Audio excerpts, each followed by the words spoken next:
बोधिसत्व बाबा साहेब भीमराव अम्बेडकर एवं समग्र भारतवर्ष में जन्मे हमारे मूल निवासी बहुजन महापुरुष एवं महानायक को मेरा कोटि कोटि नमन एवं वंदन करता हूँ। मंचस्थ उपस्थित भिक्षुगण को मेरा सादर नमन एवं मंचस्थ उपस्थित समग्र अतिथिगण को और इस समारोह में उपस्थित सभी उपासक एवं उपासकों को मेरा सादर नमो बुद्धाय। जय भीम, जय भीम, जय भीम। खूब खूब साधुवाद। 1935 में बोधिसत्व बाबा साहेब डॉक्टर भीमराव अम्बेडकर जी ने एक प्रतिज्ञा ली कि मेरा जन्म हिंदू धर्म में हुआ है, मेरा जन्म हिंदू धर्म में हुआ है, लेकिन मैं हिंदू धर्म से मरूंगा नहीं। आज इस समारोह में जो दीक्षा की इतना बड़ा कदम उठाया है, अपने विवेक का उपयोग करके, अपने बुद्धि का उपयोग करें, उसके लिए मैं आपको वापस साधुवाद व्यक्त करता हूँ कि आप आज से आपके पुराने जो हिंदू धर्म है उसका पूर्णतः त्याग करते हो और वर्तमान बौद्ध धर्म अंगीकार करते हो। 1935 में बाबा साहब ने घोषणा की थी या प्रतिज्ञा की थी। उसके बाद बाबा साहब ने 21 साल विविध अनेक धर्मों का अध्ययन किया और 1956 में नागपुर से दीक्षा में, यानी 21 साल उन्होंने सभी धर्मों का अध्ययन किया, चिंतन किया, संशोधन किया, मंथन किया। उसके बाद बाबा साहब को लगा कि मेरे समाज को जो बहुत बिछड़ा हुआ है, वंचित वर्ग है, उनको सांस्कृतिक समाज की जरूरत है। तो वो धर्म कौन से धर्म में था, इसके लिए उन्होंने 21 साल अध्ययन किया और 21 साल के अनुसार एक साल की एक प्रतिज्ञा उन्होंने दी। वैसे तो कुल मिला के 22 प्रतिज्ञा है, लेकिन एक साल की एक प्रतिज्ञा, 21 साल की 21 प्रतिज्ञा और एक एक्स्ट्रा प्रतिज्ञा। जैसे हिंदी में कहा जाता है ना, 1 रुपया चंदा देते, 151, 11 रुपये, 21 रुपये, वैसे ही तथा बाबा साहब अम्बेडकर ने हमें एक एक्स्ट्रा प्रतिज्ञा। 22 प्रतिज्ञाओं का अगर आप पूर्ण रूप से अनुसरण करते हैं तो आप अम्बेडकरवादी बहुत भला होगा, अन्यथा आपको बहुत कुछ अलग अलग नामों से कहा जाएगा। इसलिए मैं निवेदन करूँगा जो 22 प्रतिज्ञा है उसका पूर्ण रूप से पालन करें। अब धम्म की मैं पहचान और प्रतीकों की बात करूँगा। हिंदुओं में बहुत सारे प्रतीक हैं, उसको आपको पूर्णतः त्याग करना पड़ेगा। जैसे कि चाहे पुरुष हो चाहे महिला हो, उपासक हो या उपासिका हो, माथे में आप टीका लगाते हो, चाहे वो सिंदूर हो या कोई भी टीका हो, नीले कलर का हो, लाल कलर का हो, पीले कलर का हो, चंदन हो, अष्टगंध हो, जो भी आप कहते हैं उसे त्याग करना है।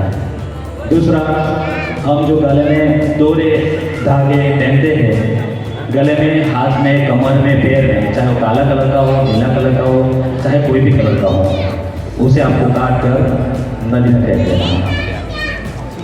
तीसरा है, ये पहचान मैं आपको क्यों बता रहा हूँ, इसका कारण है क्यों? क्योंकि समग्र भारतवर्ष में बुद्ध धर्म की पहचान कहीं दिख नहीं रही है। हम बोलते हैं बुद्ध धर्म की क्या पहचान, माना माना एक समान, लेकिन हमारी पहचान क्या है? जैसे मुस्लिमों की पहचान है दाढ़ी या फिर टोपी और महिलाओं के लिए बुर्का, तो हमारी पहचान इसमें से मैं कैसे कह सकता हूँ कि हिंदू है, बुद्धिस्ट है या मुस्लिम है? उसी तरह क्रिश्चियनों की पहचान है उनकी सरनेम, मैकवान आदि बहुत सारे है ना। वैसे ही सिख धर्म की पहचान है पगड़ी, गुरुद्वारा में जाते हैं। तो बौद्धों को बाबा साहब ने कहा था 1940 में, प्रत्येक रविवार आओ बुद्ध विहार। तो यहाँ उपस्थित जितने भी दीक्षार्थी हैं उनको संकल्प लेना पड़ेगा।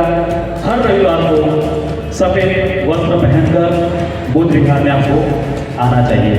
अगर बुद्ध विहार अवेलेबल नहीं है तो हर रविवार को सामूहिक अपने घर में भी आप बुद्ध वंदन का आयोजन कर सकते हो। उसके साथ ही हमारी जितने भी पूनम आती है, तथागत बुद्ध का जन्म बुद्ध पूर्णिमा को हुआ, वैशाखी बुद्ध पूर्णिमा को, तो जितनी पूनम आती है महीना के अंदर, उस हर पूनम के अंदर भिक्षु संघ को अपने घर या बुद्ध विहार में आमंत्रित करें और उन्हें खीर दान का भोजन दान कराए, परिवार भी करे और भिक्षु संघ को भी कराए। साथ ही ये जो पहचान है वो हमें संस्कृति की दृष्टि से कायम रखनी है। अभी आपने फिलहाल जो धम्म दीक्षा ली है वो संवैधानिक दीक्षा है, विधिवत दीक्षा है। भिक्षु संघ ने आपको त्रिशरण दिया, पंचशील दिया, जो भी शील ग्रहण कराए, वो एक सांस्कृतिक दृष्टि से है।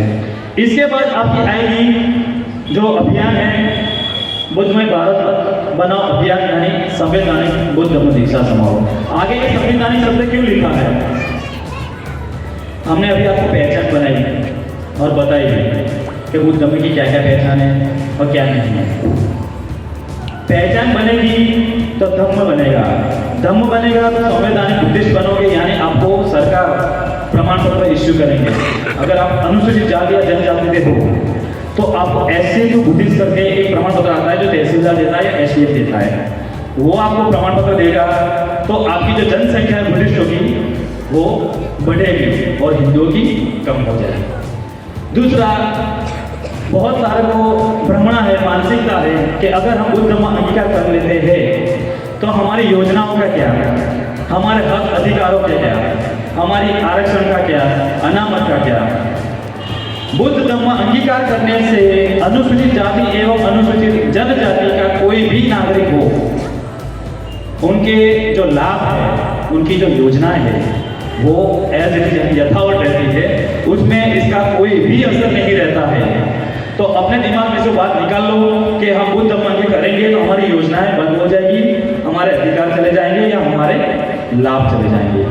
1990 में केंद्र सरकार ने परिपत्र जाहिर किया है, अनुसूचित जाति और जनजाति का कोई भी व्यक्ति बुद्ध धम्म अंगीकार करता है या सिख धर्म अंगीकार करता है तो उनके जो लाभ है ऐसे के ऐसे ही रहते हैं।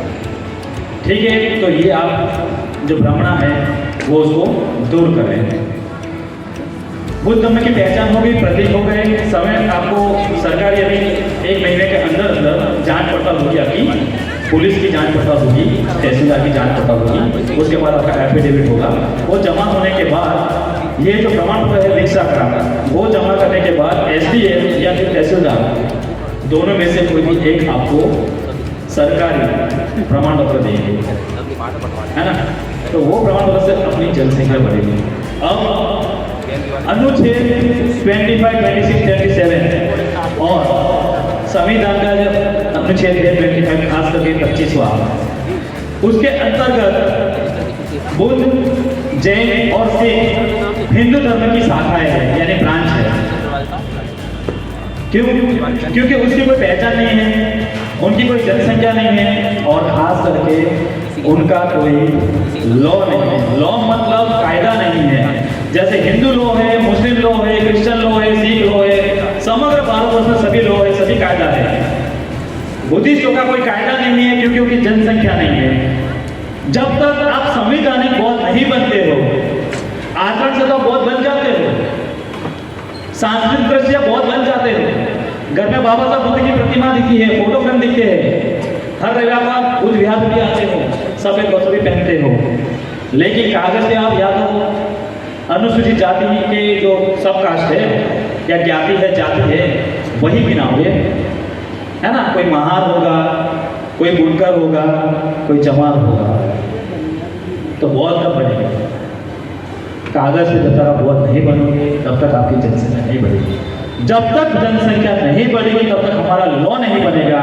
लॉ के कारण हमारा एक केस खारिज किया गया है। जब राम जन्मभूमि का केस सुप्रीम कोर्ट में आया तब बौद्धों ने भी एक अपील वहां पे डाली थी, लेकिन उसे खारिज किया गया। क्यों? क्योंकि बुद्धिस्ट लॉ नहीं था। भिक्षु संघ ऑन रिकॉर्ड बुद्धिस्ट नहीं है, उपासक उपेसक भी बुद्धिस्ट नहीं है। इसके लिए सुप्रीम कोर्ट ने वो खारिज कर दिया, हमारी बातें ही नहीं सुनी। समतलीकरण में भी बौद्ध के अवशेष मिलते हैं, भारत का कोई भी कोना खोद के देख लो, बुद्ध के ही अवशेष मिलेंगे, क्योंकि आज से 100 साल 200 साल या हजारों साल पहले भारत बुद्ध भूमि सभी बुद्धिस्ट ही थे। वर्तमान में हिंदू मुस्लिम क्रिश्चियन धर्म परिवर्तित बुद्धिस्ट ही है, लेकिन फिर भी हमारा लॉ नहीं है। इस लॉ के कारण हमें पूरे भारतवर्ष में जो हमारी जो टीम है वो संवैधानिक बुद्ध धम्म दीक्षा का कार्यक्रम आयोजित करती है। आप भी कोई भी राज्य से हमें बुलाइए, हमें सभी राज्यों की प्रोसेस पता है कि किस व्यक्ति को ऑन रिकॉर्ड कैसे बुद्धिस्ट बनाया जा सके, और एकदम सिंपल प्रोसेस है, बहुत लंबी प्रोसेस भी नहीं है, केवल आपको 1 या 2 महीने वेट करना और कुछ नहीं।